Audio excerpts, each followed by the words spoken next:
It began with what should have been an ordinary dinner. On a cool spring evening in Guangzhou, a man named Li Wenhua, a regular at the well-known Haido Tavern, sat down with friends to enjoy one of the restaurant's signature dishes, herbal chicken stew. The smell was rich, the broth golden, and everything seemed as it always had, until his chopsticks caught on something that didn't belong. At first he thought it was a strangely shaped piece of bone, but as the light caught it, his hand froze. There it was, pale smooth with the unmistakable curve of a fingernail. It wasn't chicken bone at all. It was a human finger, complete with fingerprint ridges and a faint, faded tattoo. For a moment the table went silent. Then came the gasps, the chairs scraping back the whispered disbelief. Someone knocked over a teacup. The manager, pale and stammering, hurried over, but one look into the bowl told him there was no mistake. Within minutes, the restaurant was locked down and police were on the scene. Investigators lifted the finger with gloved hands, noting the small tattoo on the second joint, the letter T, common as an initial in several Chinese surnames. That night, they didn't just find the finger. Hidden beneath the broth were small pieces of cooked flesh that under a forensic lens clearly weren't chicken. The question wasn't if a crime had been committed, it was what kind of crime and how many lives it had already claimed. You might think this was an isolated act, a one-time horror. But what if I told you, this stew wasn't the killer's first dish? From the moment police arrived at Haido Tavern, the scene shifted from disbelief to controlled chaos. Officers sealed off the restaurant, ordering diners to remain seated, while forensic teams moved in. The herbal chicken stew that had so horrified Li Wenhua and his friends was carefully packaged and sent straight to the city lab. 10:00 p.m. Initial search. While the lab worked, investigators combed through the tavern's kitchen. In a large pot of stew still simmering on the stove, they discovered more pieces of pale, fibrous tissue, none resembling poultry. One plastic food container in the cold storage revealed something even more disturbing: chunks of cooked meat with skin still attached. 11:15 p.m. Preliminary results. Early lab analysis confirmed what everyone feared: the tissue was human. Multiple samples came from different individuals. The case was no longer a food safety investigation. It was a homicide, possibly multiple homicides. When questioned, the head chef and staff swore the tavern never prepared the stew in-house. Instead, they ordered it pre-cooked from an outside food supplier. The manager produced invoices and a regular delivery schedule. The chicken stew arrived daily from a processing facility on the outskirts of the city. This detail shifted the spotlight away from the restaurant's kitchen. If the contamination happened before delivery, the supplier's operation would be the critical link in the chain. By sunrise, police vehicles rolled up to the supplier's facility armed with a search warrant. The plant was clean, orderly, and fully compliant with food safety codes. Stainless steel counters gleamed. Ingredients were labeled sealed and chilled to regulation standards. Even the security footage told a reassuring and puzzling story. Every step of preparation was captured. Chickens arriving fresh, being cleaned, chopped, seasoned with herbs, and packaged into sealed containers. No one was seen adding anything unusual. Workers at the plant seemed genuinely shocked. Most had been employed there for years. None had criminal records. Several expressed fear that their jobs and the plant's reputation were in danger. It was the delivery driver Chen Guoqiang who provided the first real break. At first, he insisted nothing unusual happened during his route to Haido Tavern, but under questioning, he admitted that on the night of the discovery, he'd stopped his truck for about 15 minutes at an empty lot to use the restroom and left the truck unlocked. Could someone have slipped the human remains into the stew during that unguarded window? Investigators canvassed the area and located a security camera across from the lot.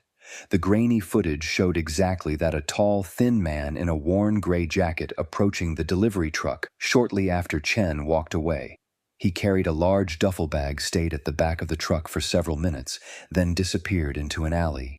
Facial recognition, even from partial side profiles, eventually gave the suspect a name: Lu Guoqing, 43, a former employee at the same food processing plant. Fired a year earlier after a violent argument with co-workers, including driver Chen Lu, had a reputation for holding grudges.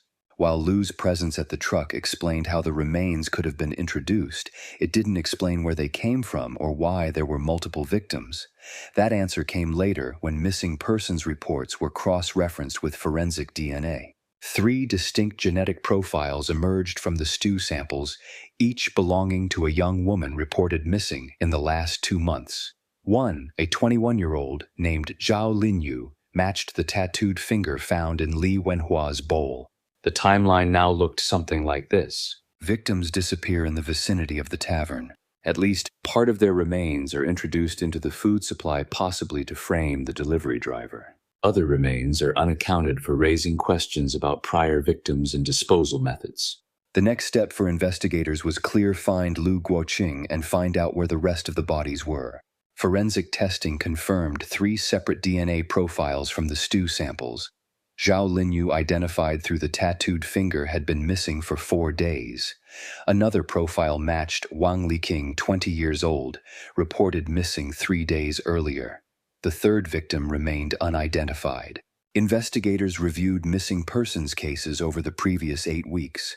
10 young women, all between 18 and 25, had disappeared in the same district.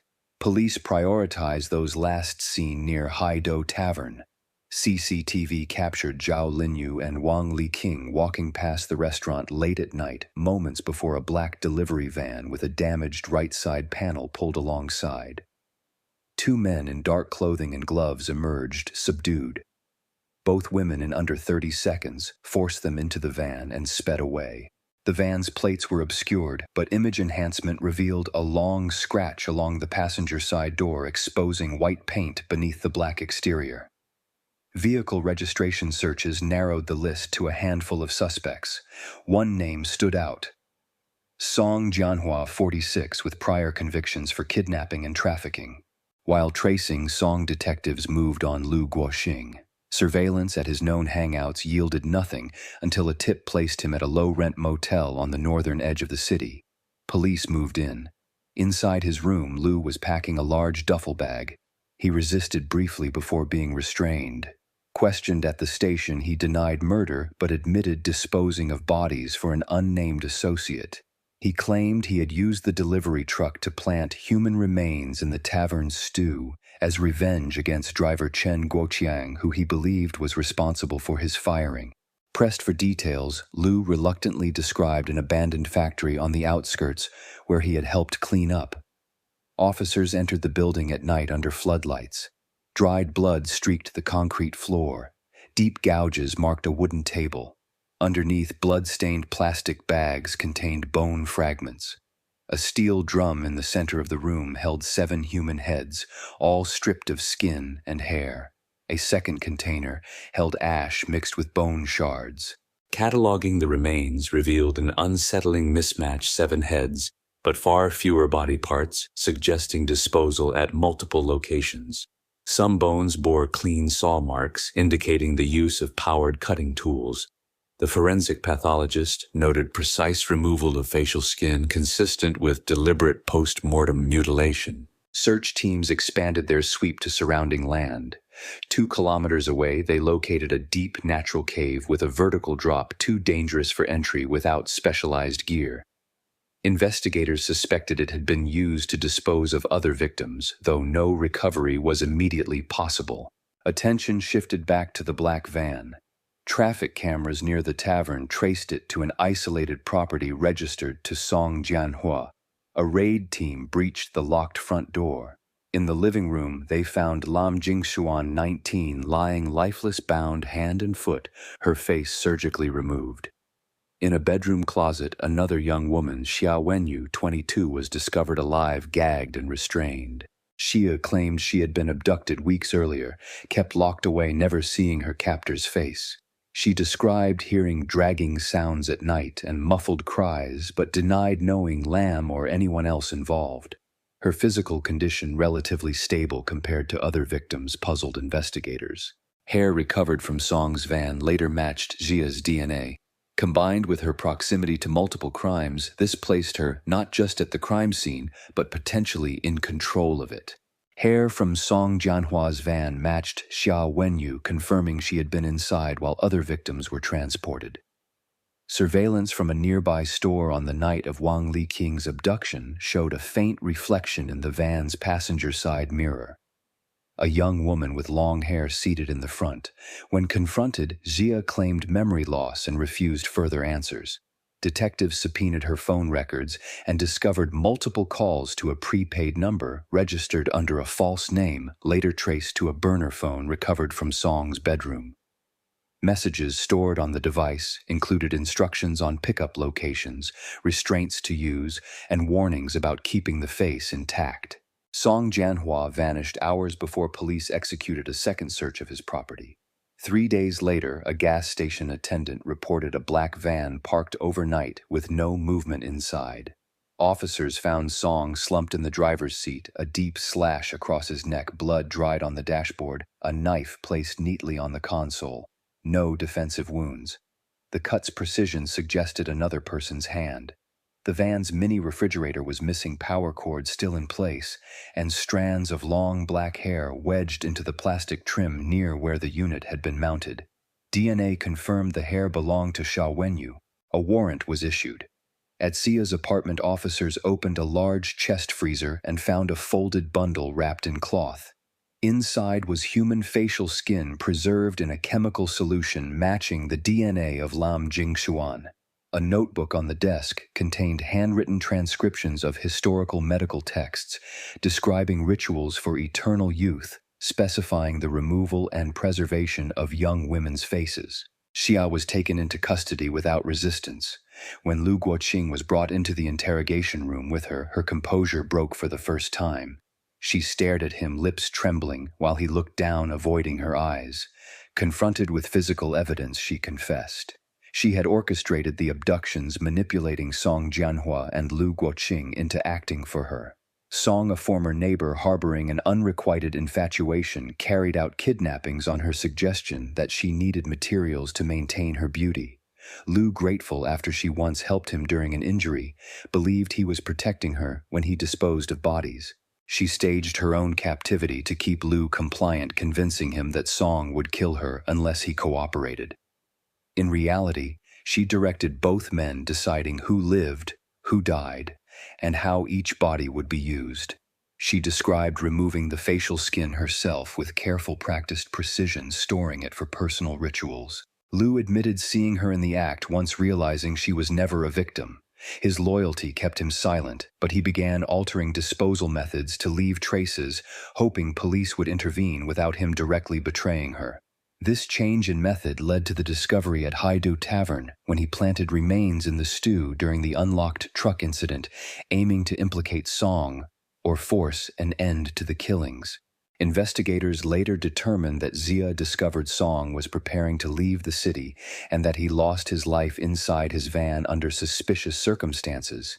Key items, including a small refrigerator linked to the case, were taken away, and the scene was altered to appear self-inflicted. Authorities also revealed that preserved material found in Xia's freezer was connected to Lam Jingshuan and had been obtained shortly before police searched Song's home. Officials believed Xia intended to resume certain secretive practices once public scrutiny had lessened. Courtroom seats filled before dawn on the first day of Xia Wenyu's trial, reporters lining the hallway, armed officers positioned at every entrance. Prosecutors presented DNA reports linking her to preserved human skin strands of hair in Song Jianhua's van and the handwritten ritual notes recovered from her apartment. Messages from the burner phone established her as the coordinator of each abduction, instructing Song where to seize victims and Lu how to dispose of them. Surveillance stills showing her reflection in the van's passenger seat. The night of Wang Liqing's disappearance were projected onto a screen, followed by testimony from forensic pathologists describing the precision of facial skin removal and the consistency across multiple victims. Lu Guoqing took the stand under heavy guard, admitting to disposing of bodies but denying participation in killings. His account detailed the staged captivity Xia had used to control him. how she claimed Song would kill her if he refused to help, and the moment he realized she was the one orchestrating every step. He described her removing facial skin with steady hands, the expression on her face not of fear but of focus and satisfaction. He admitted planting human remains in the tavern stew to force police intervention. Psychological experts testified for the prosecution, classifying Xia's behavior as manipulative, predatory, and consistent with antisocial personality disorder.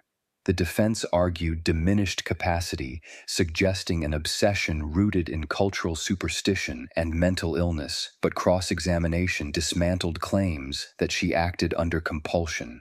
Song Jianhua's autopsy confirmed the fatal neck wound was delivered by another person consistent with Xia's known possession of the same blade found in the van.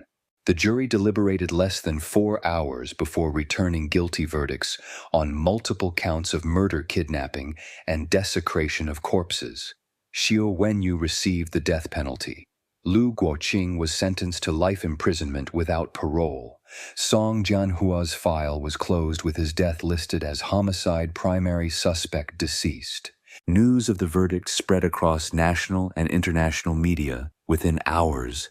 Headlines highlighting the ritual beauty murders and the manipulation that turned 2 men into willing accomplices. Restaurants across Guangzhou reported a sudden drop in patronage, customers openly questioning the safety of their meals. Food safety inspectors conducted unannounced checks at processing plants and transport hubs, emphasizing the vulnerability of the supply chain when a single breach could bypass all standard safeguards. Psychologists interviewed on television warned about the underestimated power of coercive control, explaining how emotional leverage and staged victimhood could override moral boundaries in otherwise non-homicidal individuals. Criminal analysts dissected Xiao Wenyu's methodical approach, noting her dual strategy of emotional manipulation and physical evidence control, and how the sudden change in disposal tactics by Lu Guoqing inadvertently became the case's turning point. Public forums filled with debates over whether Lu should have received a lighter sentence given his cooperation and the circumstances of his involvement. Others focused on the unanswered questions: how many victims remained unidentified, whether the cave near the abandoned factory concealed more remains, and if Xia had ever acted alone in earlier unlinked disappearances. Several families of missing women not officially tied to the case petitioned for renewed investigations, urging police to re-examine cold cases for similar patterns. Law enforcement agencies publicly committed to revisiting unsolved disappearances in the region, though no further updates were immediately released. The preserved facial skin recovered from Xia's freezer was destroyed under court order. After forensic documentation, a final step in closing the physical evidence record, the chemical notes and ritual writings were sealed in restricted archives, accessible only to criminal psychologists studying extreme offender behavior. In the months that followed, the Haido Tavern reopened under new ownership, its name changed, interior remodeled, and supply chain overhauled. Still whispers persisted among locals, and for some the thought of ordering a bowl of stew would never feel the same again. Evil doesn't always come with a weapon in hand. Sometimes it arrives smiling, soft-spoken, and convincing enough to make others believe they're saving it from harm.